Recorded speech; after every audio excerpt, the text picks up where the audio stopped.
Sajian yang satu ini konon pernah mendapatkan tekanan dari rezim Orde Baru karena dianggap mewakili etnis Tionghoa.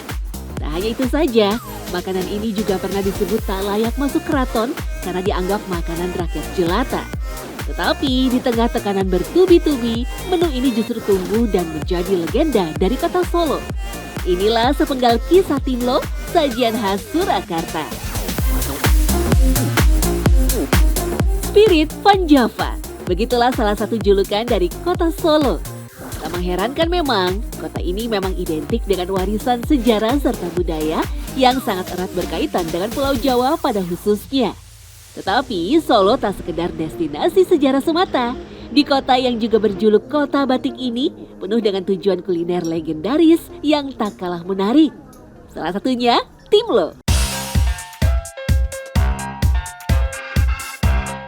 Saat pertama kali melihat sajian Timlo, mungkin sebagian orang akan bingung. Dirasa kurang tepat bila disebut sup, lantaran terlalu polos dan tidak menggunakan sayur seperti wortel, toge, dan buncis seperti sup pada umumnya. Sementara bila disebut soto juga kurang pas, lantaran kuahnya terlihat bening pucat. Namun sensasi gurih, manis, dan segar dari Timlo mampu menjadikannya sebagai makanan yang selalu diincar banyak wisatawan lokal maupun mancanegara yang berkunjung ke Solo. Dari isiannya, dagingnya juga lembut, telurnya gitu juga ada amis. Jadi pas lah disuka, anak-anak juga suka. Sosisnya soalnya kering gitu kan, terus habis itu dimasukin kuah jadi agak ada yang lembek-lembek. Terus jadi ada campurannya enak lah jadinya. Salah satu kedai Timlo yang legendaris tentu Timlo Sastro.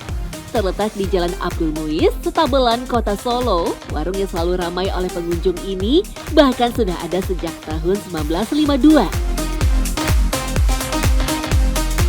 Buka dari jam setengah 7 pagi hingga jam 3 sore, sajian Timlo memang kerap dinikmati sebagai menu sarapan ataupun favorit untuk makan siang.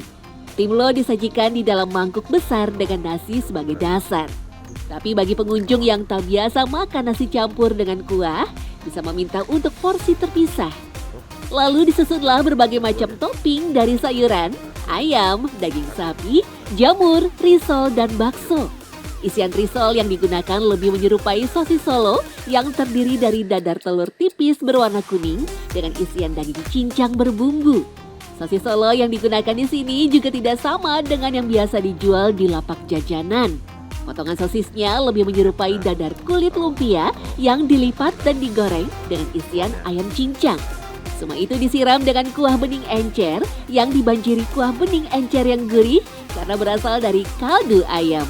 Satu porsi nasi Timlo komplit dibanderol seharga Rp25.000. Tetap sama, kita tidak pernah mengubah-ubah atau bahasanya ngewawai ya. Isinya tadi sama, bumbunya sama, ya.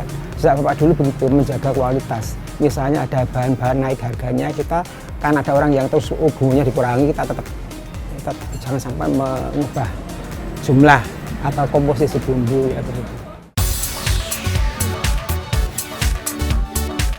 Hardo Jono mengaku kuah Timlo Sastro tak memiliki rahasia apapun.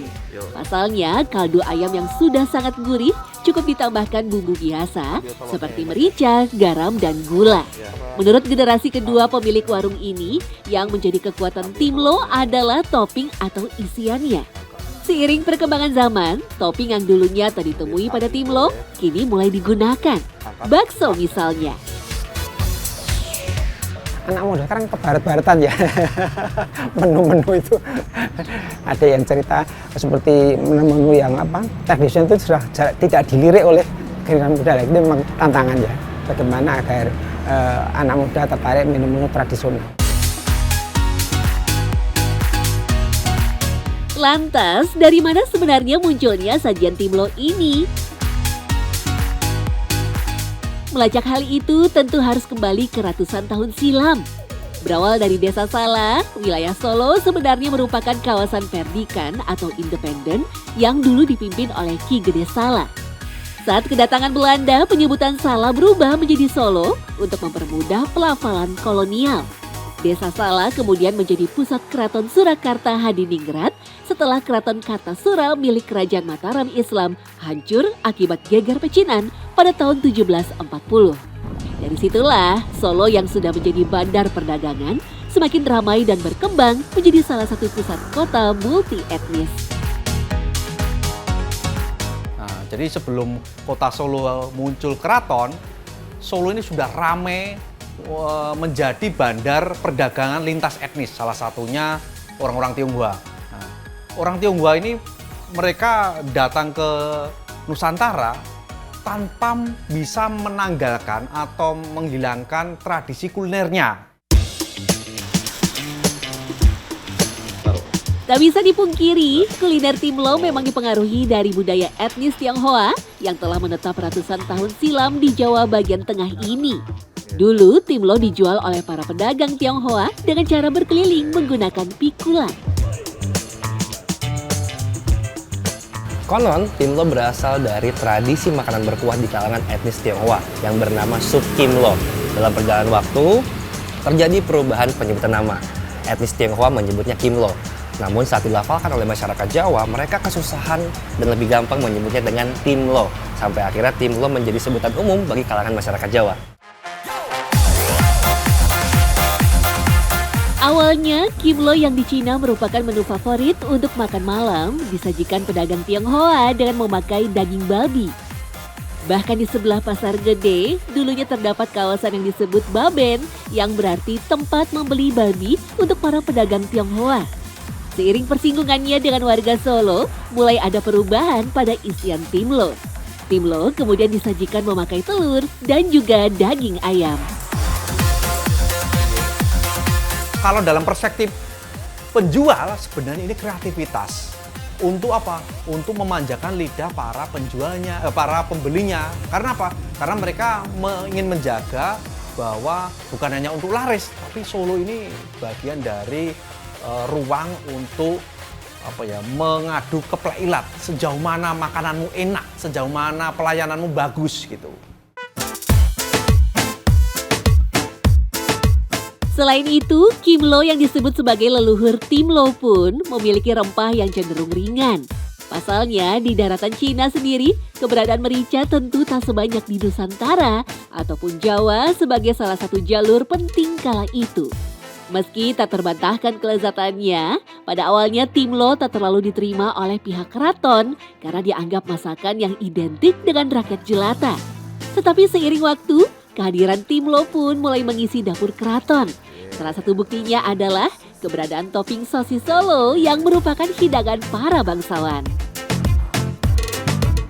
Dalam kasus Kasunanan ataupun Mangkunegaran dengan dua institusi tradisional itu, Timlo bisa saja masuk. Nah, karena apa? Karena adanya interaksi orang-orang keraton aristokrat dengan orang Tionghoa itu sudah hal biasa. Pengusaha kebun yang bertandang ke istana untuk menyerahkan pajak, menyerahkan uang sewa. Bahkan pada era Orde Baru, Timlo pernah mendapat tekanan dari pemerintah karena stereotip sajian Tionghoa.